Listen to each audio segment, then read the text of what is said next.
Hello, everyone, and welcome back to another edition of the ESS podcast. I'm here with my usual returning guest.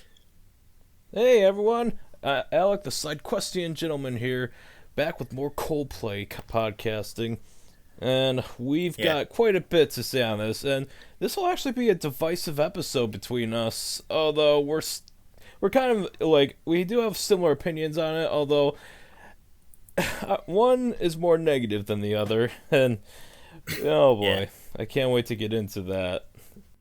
Yeah, I said before we started that I might be nicer towards the album than you.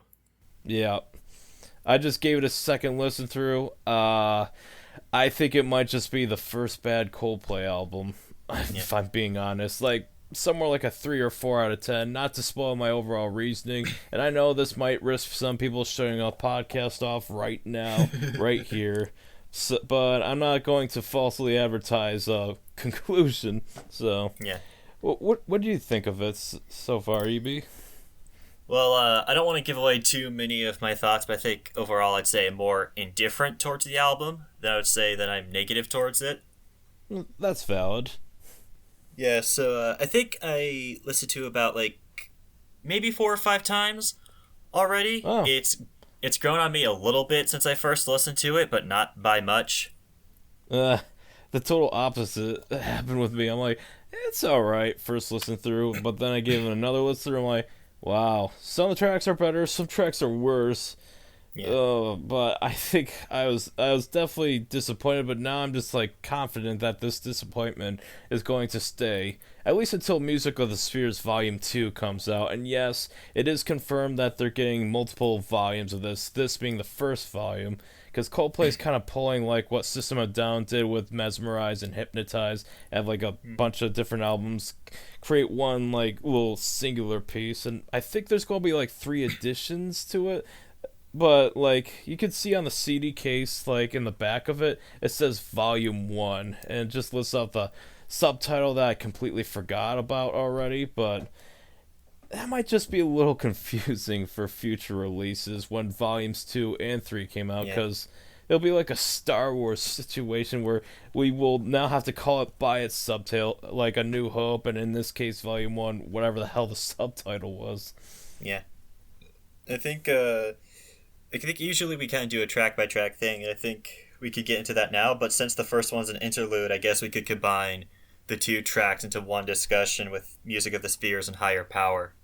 Oh, I was gonna say, like, I was wondering if you want to do like all the interlude tracks into just one section of this, but I think your idea works better because like interlude tracks are meant to be more of a transitional piece of music. You Yeah, know, kind of like with Milo Xyloto and Hurts Like Heaven for their fifth album. yeah. I think for the opening interlude, I feel like it's I don't have much to say on it. I feel like it does an okay job at introducing the album. Yeah, it kind of gives like the deep space kind of vibe with even some weird like distorted radio voices heard in the background to convey, "Hey, Yeah, this is space. This is a space album, people. We're in space." There's even that choir like videos like the choir like keyboard effects you hear yeah. often like in what is it? Ghost Story's first track not Hurts Like Heaven. I know it's I like Always in My Oh, Head. yeah, This that one. this track gives me always in my head vibes, except without lyrics. At least until Higher Power kicks in, you know. Yeah, I think it's kind of hard for me to like have much to say about a short little interlude, but I think you kind of said everything I could have.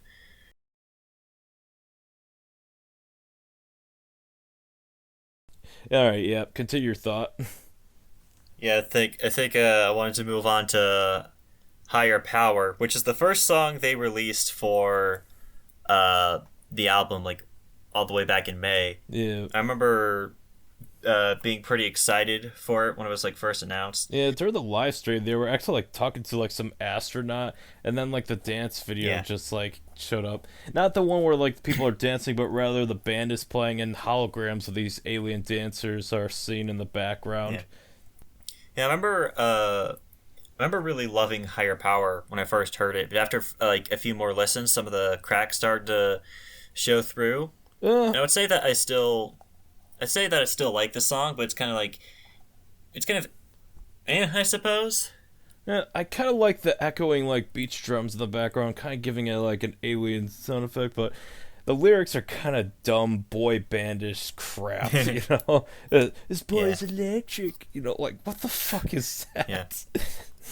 I mean, it's got some wholesome aspects to it, you know, like him being happy he's alive as long as he's with you, or some romantic crap. But you know, I remember it was like there's like a lot of talk on the subreddit about how like repetitive the lyrics in Higher Power are, which is true to an extent, and I can see why that might bother some people, but it doesn't really bother me that much personally. yeah, at least it's got a Um, catchy chorus in it. And you know what? I yeah, do like this song quite a bit. It's okay. It's an above average song. You know, yeah, and I think like the third part of the song is where it really kicks in for yeah, me. You know, it's like where all the instruments come in. You know, all the others are, and it's not just Chris Martin and company. You know, all the other guys, the bass player and the drummers actually in there. You know, they're actually involved.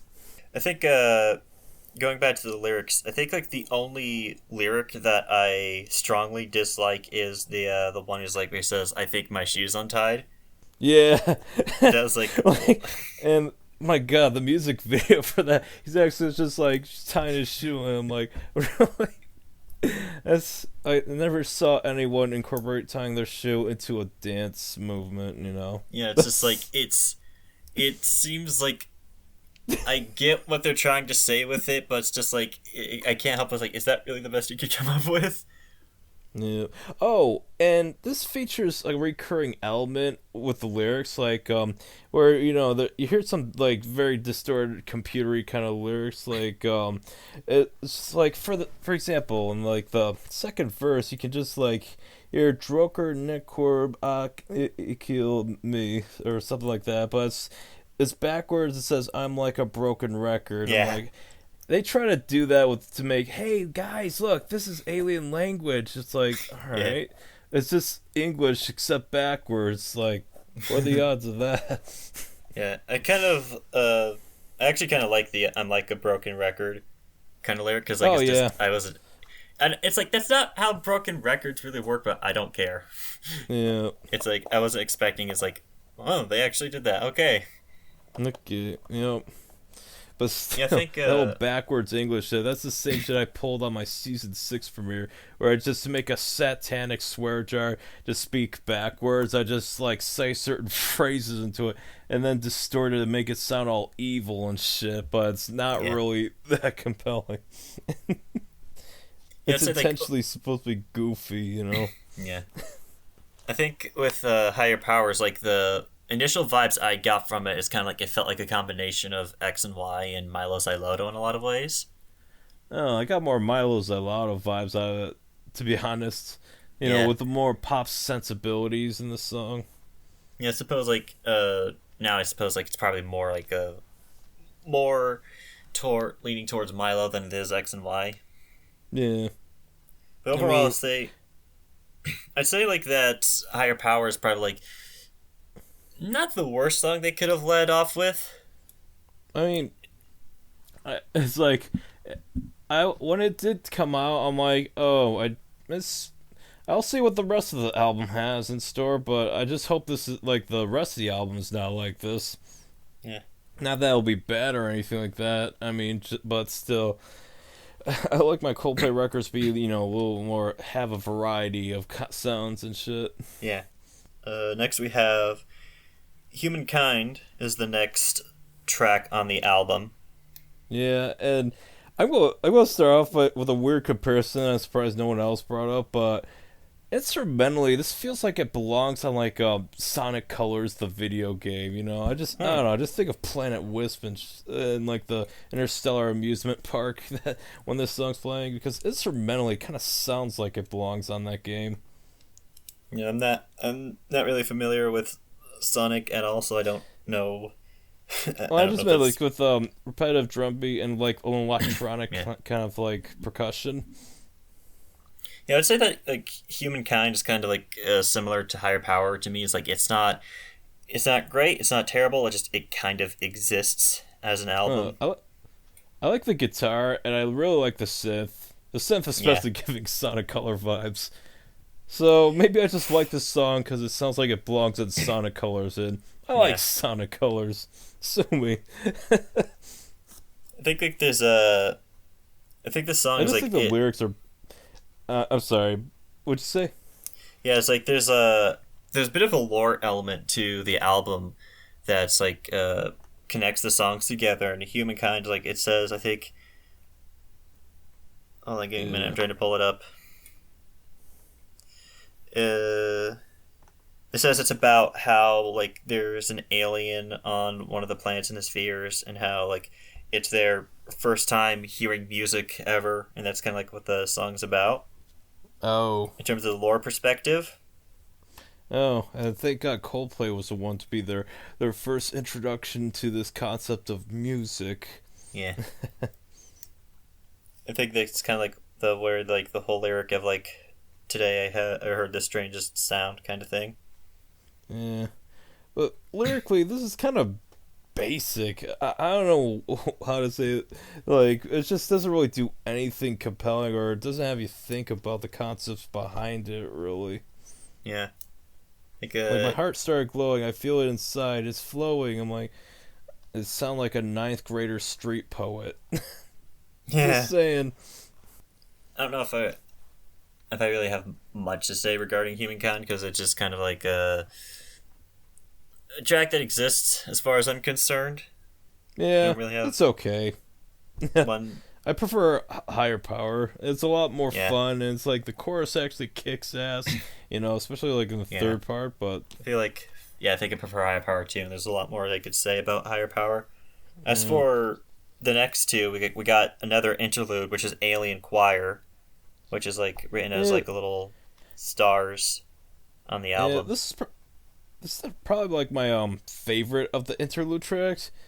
It's just kind of peaceful, like you're kind of in another state of being, like you're ascending to a higher plane of existence. Not to sound like a pretentious asshole, but still, I kind of like it. It's very calming, it just like takes down the excitement just a bit, because they're about to go for a more melancholic section of the album. It's a more upbeat introduction, what'd you think? I think you basically put it best. It's like a nice little peaceful interlude to connect, making a bridge between Humankind and Let Somebody Go. Yeah. Yeah, and speaking of which, how do you feel about that? Let Somebody Go. This one was a little more controversial among the fan base. Yeah, it's like I think I have to say like, pretty early on. I think with most of these songs, it's just gonna be like I'm gonna be saying a similar thing for a lot of it. It's just like I'm kind of like indifferent towards most of it, and Let Somebody Go is kind of like not very different in that regard. I think what a part of what makes it so divisive is the collaboration with Selena Gomez, which personally I have no strong opinion on that. It's like I've definitely got nothing against collaborations. This one just doesn't really do anything for me personally. It's just like, in fact, like the first two verses, they kind of trick you to think this will be more, kind of piano dominant, kind of like a vocal track. But then, like, Selena kicks in, and then there's, like, that repetitive pop drum beat you hear in literally every pop song nowadays. Mm-hmm. It's like... And then the song changes, like, oh, why? I mean, Selena's voice is welcome, but it's just, like, the repetitive drum track just kind of makes it more of a basic song than something that could be, compositionally more interesting. Yeah, I feel like that the collaboration is like fine. It's not exceptionally great by any means. Like Selena does a good job with what she's given. Overall, definitely. I'd say like that the instrumentation is pretty nice. It has a very like melancholy, kind of peaceful vibe to it. The lyrics are kind of cheesy. Yeah. Which normally I don't mind cheesy. It's like I can tolerate most of the time, but for some reason it just feels a little like ugh. Yeah, like when I called the mathematicians and I asked them Yeah. to explain, they said love is only equal to the pain. Like, Yeah. okay, all right, okay, what? I All was just, right, I was just gonna bring okay, that we're up. going with that. Yeah, I was just gonna bring that up. That's That's the what one I I like was to just. call a Chris Martinism. Yeah. Like he likes to tie like concepts of love with science occasionally, but doesn't Yeah. really work that well. But we tolerate it just cause it's Chris Martin. Yeah. I mean, I feel like they kind of did that with the scientist, but it works very well in the case of the scientist. They Yes, managed to make it work then. like tying time travel to regret and lost Yeah. love was very compelling. It worked. It was sad and somber, and that's one of their most famous tracks to this day. Yeah. This, however, people are already forgot about it, after being angry about the collaboration. Although Yeah. it's not the collaboration that's failed the song. I just because this just fits in with any of those lesser Coldplay songs out there with nothing really to say that hasn't been said before, collaboration or not. Yeah. I think it would be more open to the collaboration if it was in a better song, but it's like since this is the one that it was in, it's just kind of like indifferent towards it. Yeah. I feel like with a Uh. lot of collaborations with pop stars, they intentionally make it more of a pop track, instrumentally speaking, making it more basic, just to, let the collaborator fit in. But I'd prefer if the collaborator, worked with their own style and maybe incorporate a little bit of their elements into it. Yeah. Kind of like what Jay-Z did for Lost Plus in the Prospects March EP. Yeah. But this next collaboration, Human Heart, honestly, Yeah. I like this one quite a bit. Yeah. Yeah. Human Heart is probably one of my favorites from the album. I love like the acapella and the distortion they put onto the vocals. It sonically the sound it's amazing, and it's kind of like gives me chills when I listen to it. Yeah, and the lyrics are pretty interesting. They actually, Yeah. make a commentary on gender roles in society. It's, Yeah, I feel like I kind of have more mixed feelings on the lyrics personally. I love the chorus. I think the chorus is great. The verses feel a little yeah, bit on the nose to me personally. I can understand it. I don't Yeah. personally like subscribe to the idea like that something needs to be subtle to be good. But like even Hmm. then it's like I feel like there still has to be some room for interpretation. Yeah, The verses in Human Heart, it just feels like very on the nose. It's like not very much room for interpretation. Just like, and that's kind of like the part of the reason why the lyrics are kind of mixed for me personally. But like again, with exception to the chorus is the best part, and yeah, and again like the acapella part of it is just like incredible, and I think that's probably like the best part of the song. yeah. Collaboration was done with two artists, We Are King, which I believe is a group, and Jacob Collier. I'm Yeah, sorry if I mispronounced that. It might be a French last name. I'm not too sure. yeah. I think like this is probably like a better collaborative effort than Let Somebody Go is. Yeah, and even though it's not Coldplay's usual style, it works. It worked pretty well for what they were going for. Yeah. Nothing was sacrificed. They all just had a singular vision and went for it. Yeah, I think they were going to put like instrumentals towards it, but eventually, Chris decided that he liked the acapella so much, he decided to keep it as that. Yeah, like I can see like melancholic, like violin strings kind of working well with this. To hammer in like the point of the song even further. But you Maybe. know what? With or without instrumentals, it works. Yeah. The next track is "People of the Pride," which Uh, I gotta say, this is a really good song by Muse. Oh wait, what? yeah, Who's this Coldplay? Why isn't Muse written on there? It's like I think yeah, the computers made a mistake. yeah. It does kind of sound like that's kind of like a comparison that I've seen a lot of people make, especially on the subreddit. It does kind of like Yeah, sound an with attempt that at very being Muse. crunchy like guitar rhythm. Just It's like this feels like something off was it like Muse's fourth album, Black Holes and Revelations? Yeah. I think I was kind of thinking more along the lines of like The Resistance, because it kind of has like a lot of uprising vibes to it. True. Definitely. Yeah. Which, like, if you're gonna take inspirations, like, it makes sense to take inspiration from Muse. Well, But, both bands are criticized for ripping off Radiohead, so yeah. I think it's kind of interesting. Yeah, How but it's the like, it Muse just... style can work for Coldplay, Yeah, because, like, Coldplay has taken, like, inspiration from Muse before with, like, the piano riff from Clocks. Oh yeah, that's true. Yeah, but for this one, To be honest, I haven't really listened to much of Muse before like the fourth album. I tried listening to like Origins of Symmetry, but I think I need to give it another listen to remember it. I think, like, People of the Pride, I think it was, like, written back in the Viva La Vida era. Oh, It kind of, really? like... Yeah. It kind of, like, shows a bit in the lyrics, too, when you look at them. Like, Yeah. how much they contrast with the rest of the album. Huh. Hold on. Who knew? I think I saw, like, somewhere on Reddit, somebody, like, the lyrics in the song that we have now are, "There's a man who swears he's God, unbelievers will be shot." But apparently the original lyrics were, "There's a man who swears he's God, but I think he's not," kind of thing. And I'm kind of glad they changed that lyric, because the original is kind of lame, and the new one just adds a sense of, like, tension to it. Yeah.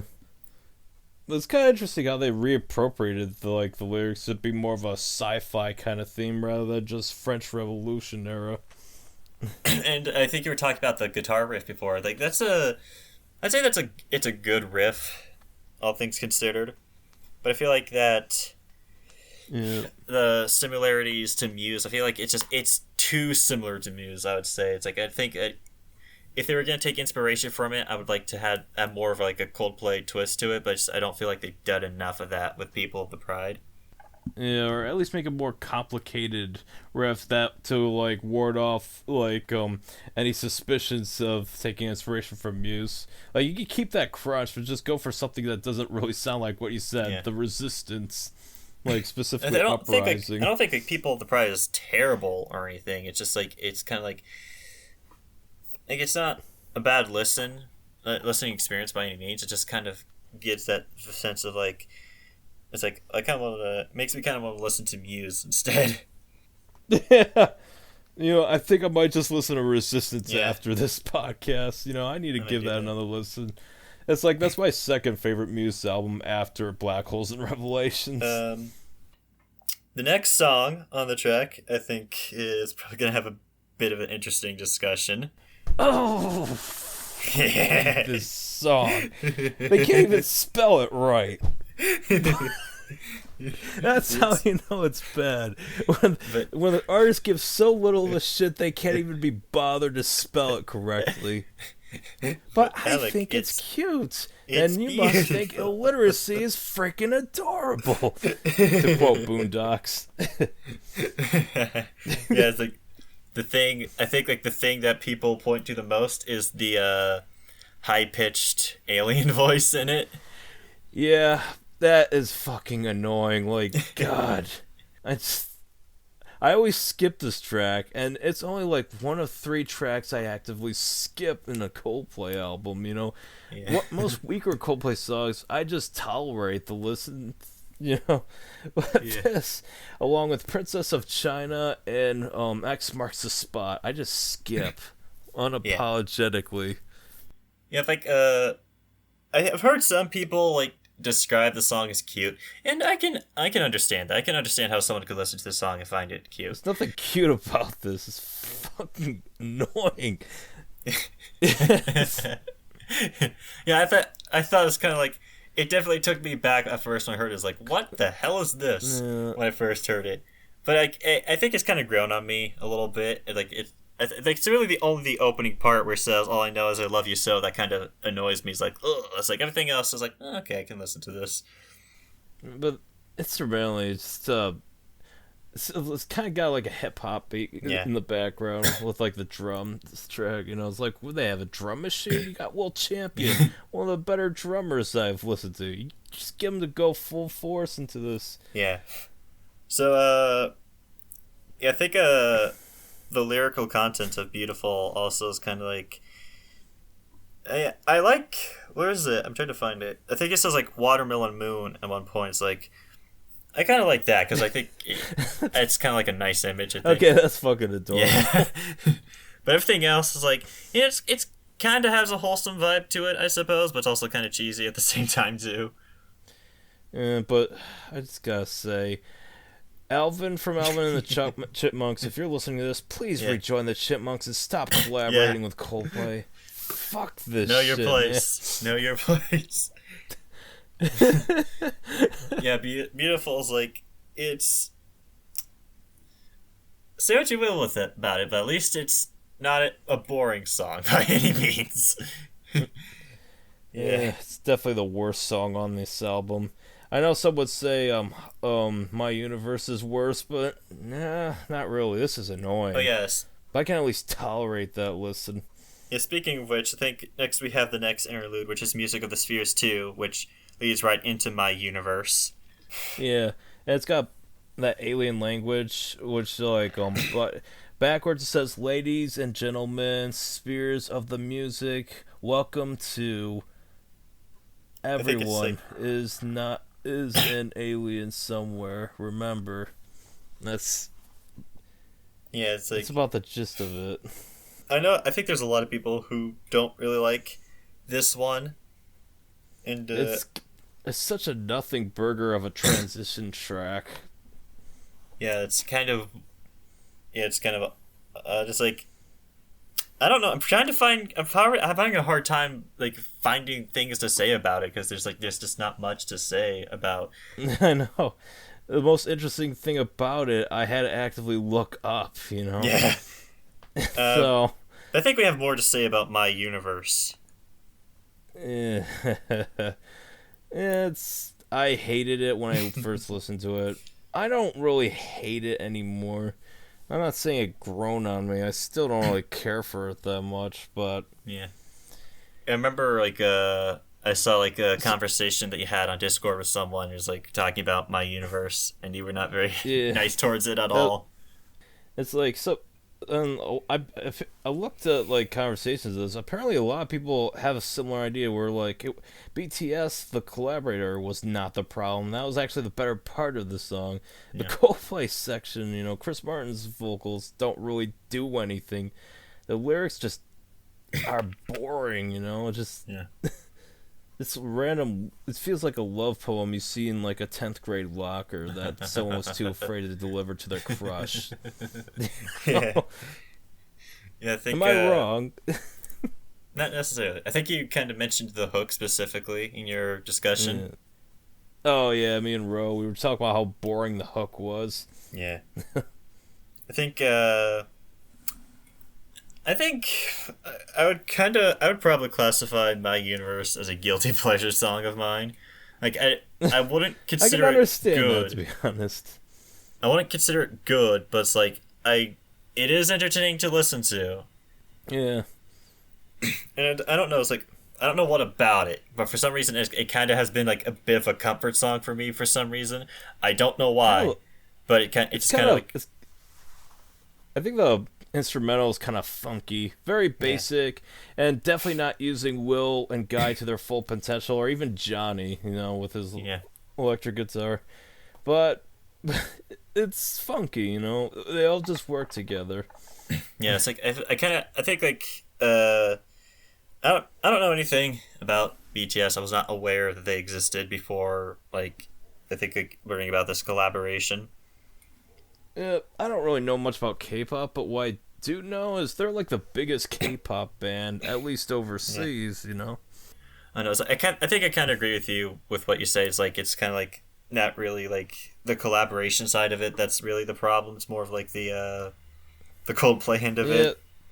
Because I see a lot of discussion of it, and some of it just a little appalling, to be honest. I mean, it's just like, it seems like, I don't know, I don't listen to K-pop at all, but a lot of people seem to have like a deep hatred for the fact they would even try this. I mean, my issue with the song is it's not really a Coldplay song at all.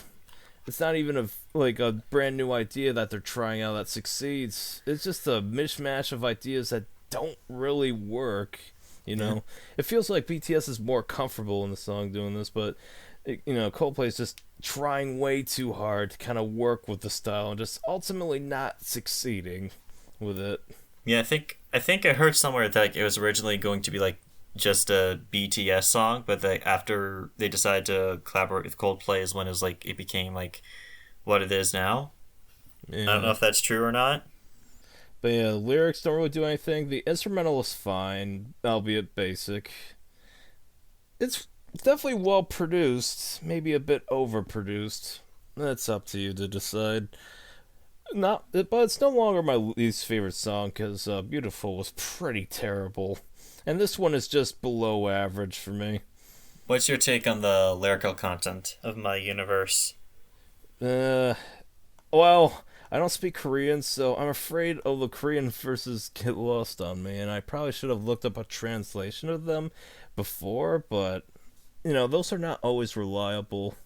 I think you did a while ago when I first heard the song, but I can't remember any of it.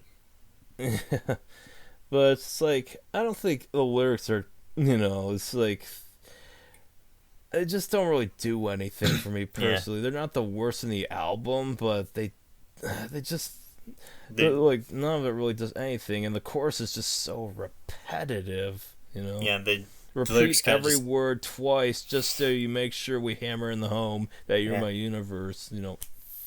Freaking hate that sometimes. After that, we have Infinity Sign, which is the final interlude on it.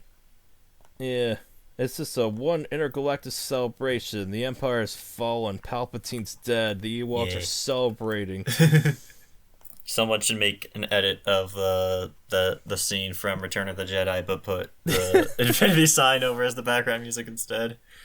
I mean, it's fun, but it doesn't get remotely interesting till halfway through when they actually add in like a piano. Don't they start like singing Latin in the second half? Oh yeah, Spiritus Sancti, and if I don't know, maybe it means spirit is safe. Let me look up a translation of this. Yeah, it says here like Holy Spirit. Oh, wow, not even close. Oh, and apparently is that a plant? Oh, okay. Yeah, I think a lot of people have goofed on like the emoji titles on the album, but I think Infinity Sign is a little more understandable because Infinity is just kind of like a universally recognized thing outside of context of emojis. I know emojis are over commercialized and just a cringe part of late stage capitalism, but the way I see it, historians are going to look back on emojis like we do in ancient languages today. After our civilization finally succeeds in killing off each other, the emojis are all we have left. They're going to be seen as like pictographs or hieroglyphs. Yeah, they're gonna say like, oh, the ancient people used these hieroglyphs to communicate. And the Emoji Movie will be the Rosetta Stone. The Emoji Movie will be the Rosetta Stone. That's my new favorite out of context quote. The Emoji Movie will be the new Rosetta Stone. I'm going to tweet that. Yeah. I want a t-shirt with that design on it. That'd be the greatest thing ever. Okay. Alright, but yeah, Infinity Sign, not bad, but not the strongest instrumental track. Maybe it's probably my second favorite, if I'm being honest. Yeah. I want this played at my funeral, so there's that. Yeah. And now we have the final track on the album, which I think just about everyone has been the nicest to, and that's Coloratura. Yeah, this is honestly one of their new best songs they've ever made.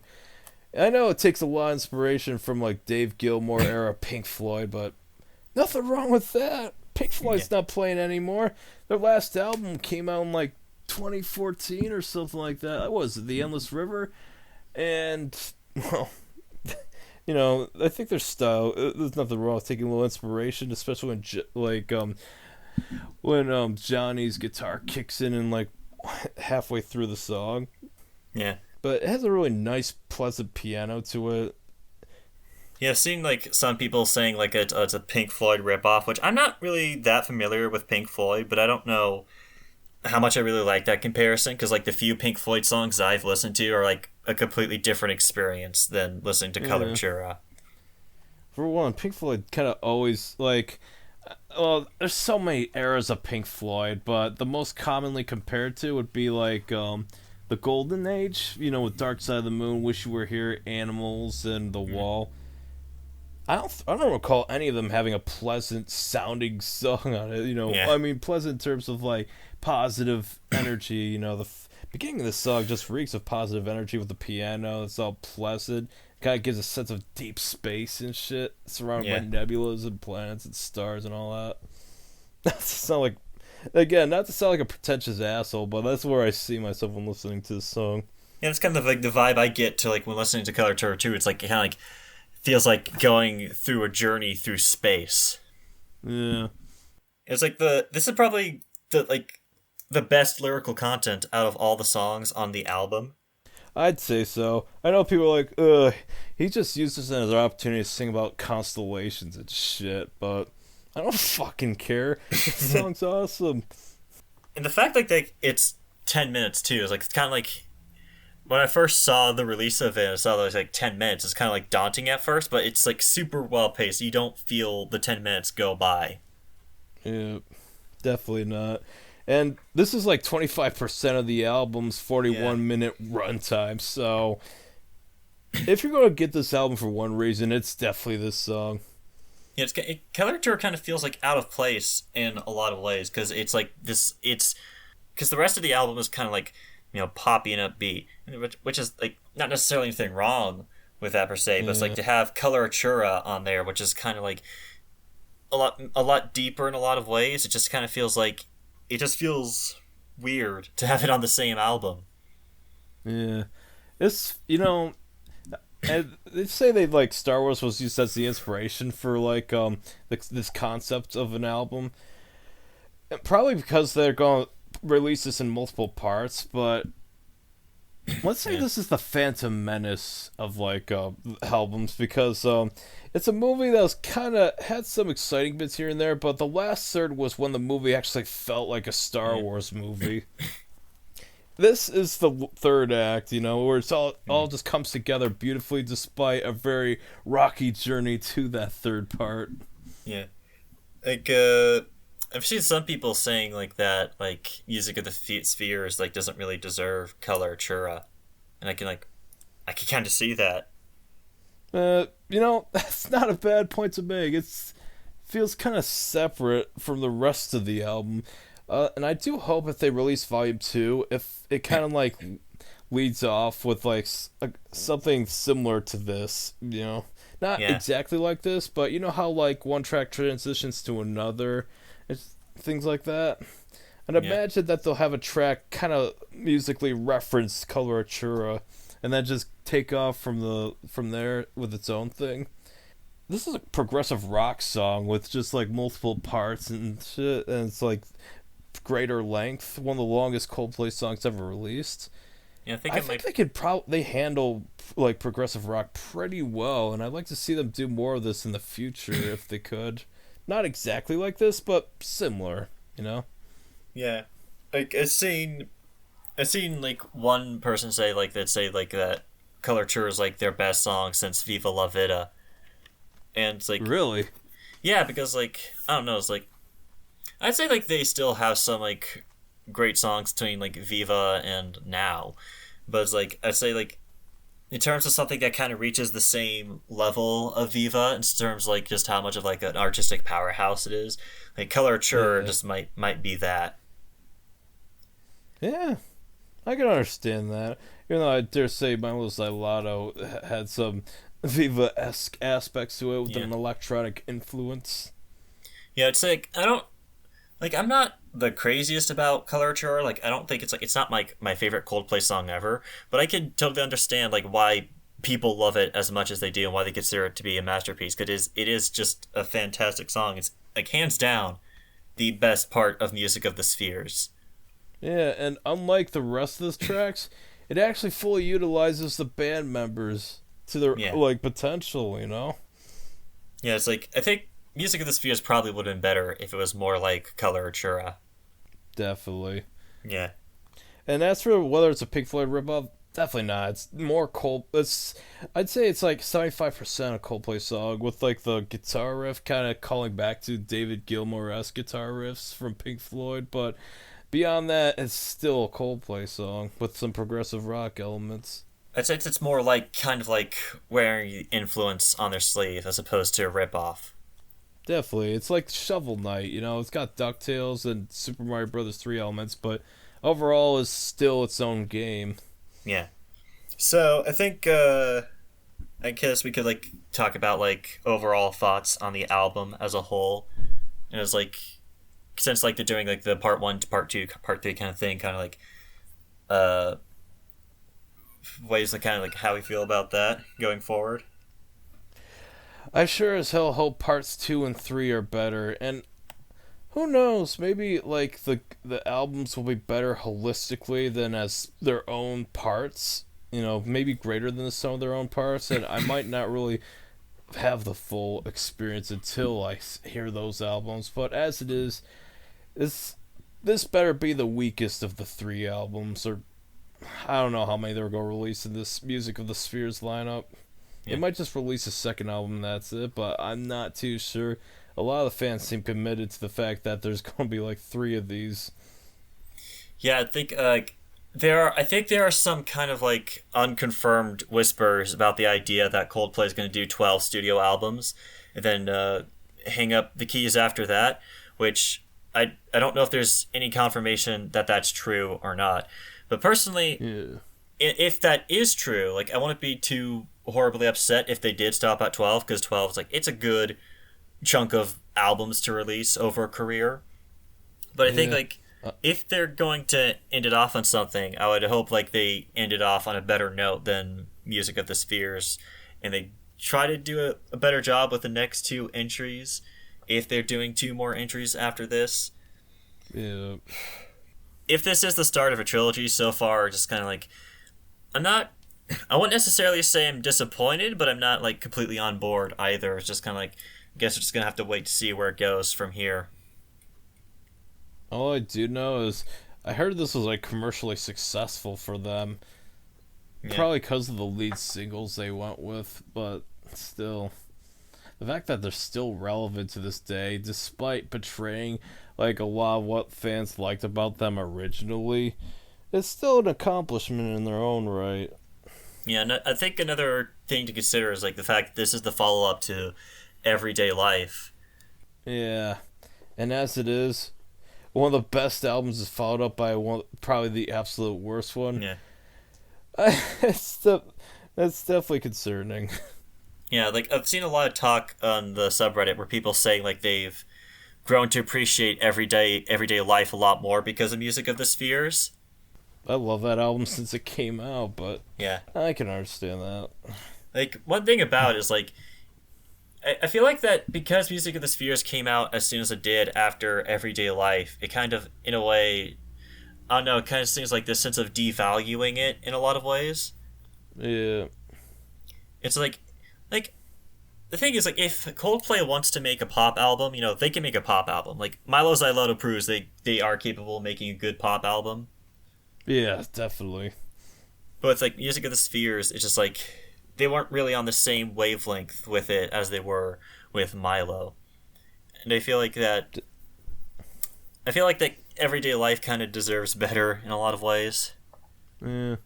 Music of the Spheres, I was kind of hoping it'd be like Milo Xyloto 2.0, you know, in terms of quality. Yeah. But, well, some things just don't really meet our expectations. Yeah, I think normally we kind of do like the whole most favorite, least favorite, most underrated thing for these. I don't know. We might be able to still do that with this one, but I don't know. It might be a bit harder. It's going to be for us. hard because... Yeah, it's going to be a lot harder. Because it's more for this recent, time. I don't really know what's overrated or underrated. Yeah. I think both of us would Alright. probably choose Coloratura for most favorite. Definitely. As for least favorites, Biutyful. I fucking hate Yeah. that song, and I wish it didn't exist. I don't know if like I can't really pick one for like most underrated or for least favorite because most of it is just like so middle of the road for me. That's kind of hard for me to have a strong definitive opinion on it. I think I'll go with People with the Pride since that wasn't really released as a single, and it sounds like a Muse song. Maybe Maybe. Human Heart, because a lot of people are like, haha, Emojis, that song, that's funny, but I like that one. That was really good. It's probably my second favorite song off this album. Yeah. So I think you said it's like your least favorite Coldplay album you would put at the bottom. Yeah, it's like, whereas before that it was occupied by a head full of dreams.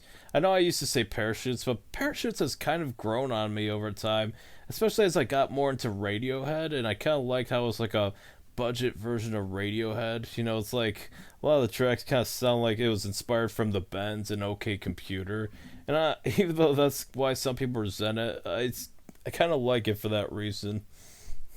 Yeah, it's like I think I prefer Head Full of Dreams over Music of the Spheres because like despite its flaws, there are some aspects of Head Full of Dreams which like I love. Like the title track is great, Adventure of a Oh, Lifetime is definitely. great, Up and Up is great. So like Head Full of Dreams like has a lot more redeeming factors to it than Music of the Spheres does. Like I think the only real strong redeeming factor for Music of the Spheres is Coloratura, Yeah. which is probably And it's would like put at my least favorite as Handful of well. Dreams, honestly, is a great way to introduce people to Coldplay because even if it's one of their weaker albums, there's some of the hit singles really kick ass. Yeah. So I think that's might be all of our thoughts that we have on Music of the Spheres for right now. Volume 1. Yeah, I Volume got the One. album right here. What's it called? We're going to get the subtitle. Volume 1. From Earth with Love. Oh, it's a James Bond reference, kind of. It's that From Russia with Love. Ha ha Okay. ha ha. I'm amused. Yeah, your That's, Muse. I was trying to do a joke, but it failed. that's even better. Yeah. But yeah, Yeah. I do like So this album cover though. This is yeah, really majestic. yeah. It's a good. I think that's kind of like. Say what you will. It does not have a bad album cover. What else? What are other things can we say about it? Um, Well, it's professionally made. yeah, it's got production value. Yeah. It's a composition of music variety. Um, it's got aliens and shit, and I'm a Yeah. sci-fi nerd, so frick Yeah. yeah. Yeah. Speaking of I'm which, like down with it. there's some like I'd say like some of the lore elements of Music of the Spheres is kind of interesting on its own, but I feel like that the execution is kind of what lets it down. I think the most interesting thing about the lore is this alien language that's been really heavily Yeah. overemphasized in like this little booklet of the CD. Yeah, I remember like one aspect of the lore that really interested me is they described Coloratura as the afterlife. Oh, It's kind of like yeah, wondering, but I think like there are the other Coldplay albums with, like better lore. Like Milo Xyloto itself has like a beginning, a middle, and end, and most importantly, a conflict. yeah Nothing's going on in this. Like, yeah. there's no evil empire trying to take away music or shit like that. I think Like, these aliens just come into contact, and then they just have some kick-ass party going on. like the with I'm not an expert on the lore of Music of the Spheres, but I think it's kind of similar to Milo Xyloto and like that music is outlawed and there's a rebel DJ like transmitting illegal music to the spheres. Jet Set Radio! Yeah. Sorry, I had to. But overall it's like I feel like I don't know if that's really kind of like the part of the lore that fascinates me. I think the part of the lore that fascinates me most is like, the different planets and like what they're known for and the languages they have, things like that. Mm, I just kind of wish it was on a better album. definitely. Maybe they can expand upon this in the later albums. Another thing about it is like it's a very short album, which it wouldn't necessarily bother me if it was short, if it still felt complete, but like it still kind of feels like it feels too short. It doesn't really feel complete as a result of that. Yeah. I think that's everything that we have on Music of the Spheres. Yeah. So, final ranking, I would give it I will give it a broken hyperdrive on a spaceship out of 10. Yeah. There you go. Space, motherfuckers. Yeah. I think we had a good discussion on Music of the Spheres. I agree. And it shouldn't be too difficult to edit other than that fuck up I made in the middle of it. That's all for me for today, so I think I'll say goodbye right there. Bye, everyone.